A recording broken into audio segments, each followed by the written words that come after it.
right now at 6, how the suspect accused of shooting 2 Portland police officers went on a bizarre rant in court. You're using AI and neurotransmitters against American citizens. As tonight, new details reveal how investigators tracked him down.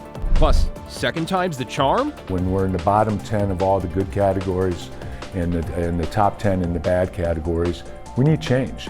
Why former Trailblazer Chris Dudley is running for Oregon's top job some 15 years after he was the runner-up. Then, a new study looks at whether or not the city of Portland can support 2 large entertainment venues like the Keller Auditorium.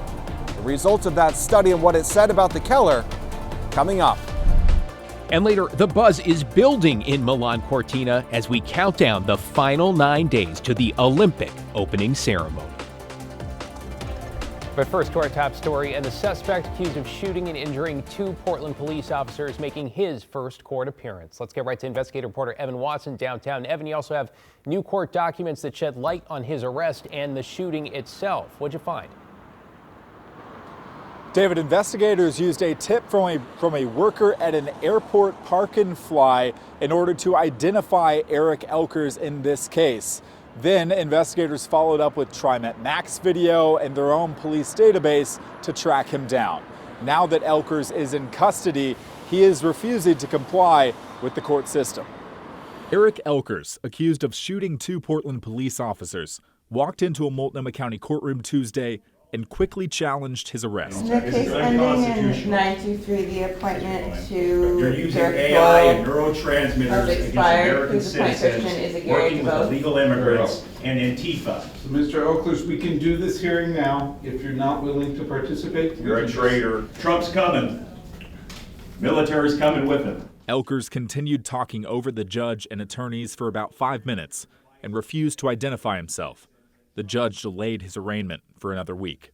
Investigators used a tip from an airport park and fly worker and surveillance video of a man damaging vehicles on their lot to identify Elkers and match him to a police database. We just had trouble with him, like vandalism, harassing staff at our job, vandalizing some of our co-workers' vehicles and stuff like that. Court documents don't explain exactly how investigators found and arrested Elkers a week after he shot the 2 officers.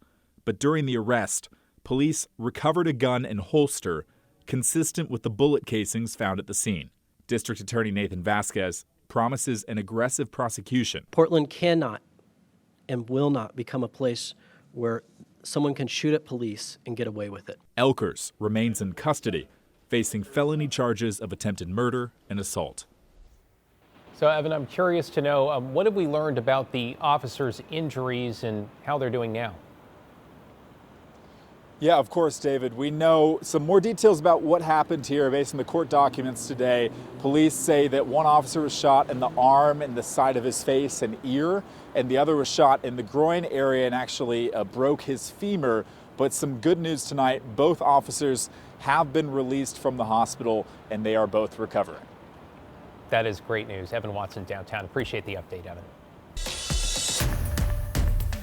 In your headlines tonight, an accused serial thief who allegedly stole the same trailer twice pleaded not guilty in court today. Prosecutors say Nicholas Edwards stole dozens of trailers from people and sold them online. Edwards was first arrested in Clark County in 2024 and is now facing more charges in Multnomah County. In one case, investigators say he stole a trailer from Southeast Portland, sold it to someone in Beaverton, and then stole the same trailer all over again. His next court appearance is scheduled for March.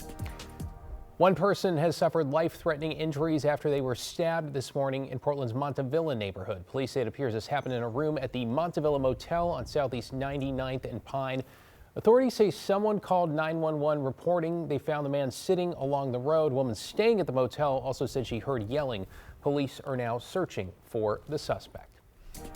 In international headlines, the U.S. says it is sending federal agents to the Winter Olympics. DHS says the agents, technically from Homeland Security Investigations, which falls under ICE, will only be there in a security capacity to supplement other teams and will not enforce U.S. immigration laws. Current and former Italian lawmakers now urging the prime minister there to block the agents, pointing to the recent shootings in Minneapolis. Milan's mayor adding ICE is clearly not welcome in his city.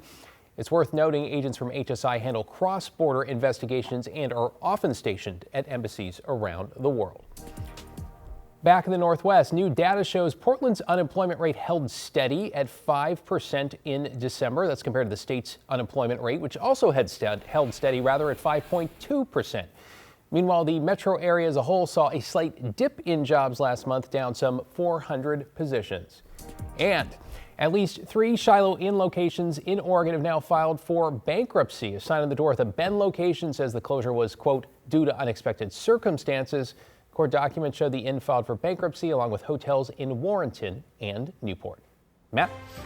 All right, David, thanks very much. The rain has returned to the Willamette Valley. Salem looks great, right? 42 degrees. Rain has stopped right now. That's how it'll be. It's going to come and go. This is light rain. Showers coming and going, but Doppler radar showing all the green advancing upon us. And we've had some rain in downtown Portland. In fact, right now, it will not be heavy rain, but at least it's a change from the 2+ weeks of dry weather that we've had. Look at these temperatures that we've had for the month of January. Back on the 1st, we had about a week plus of above average temperatures for the most part. All the days that are red show above average high temperatures. And then for the last week plus, they've been mainly below average temperatures. What about the rainfall?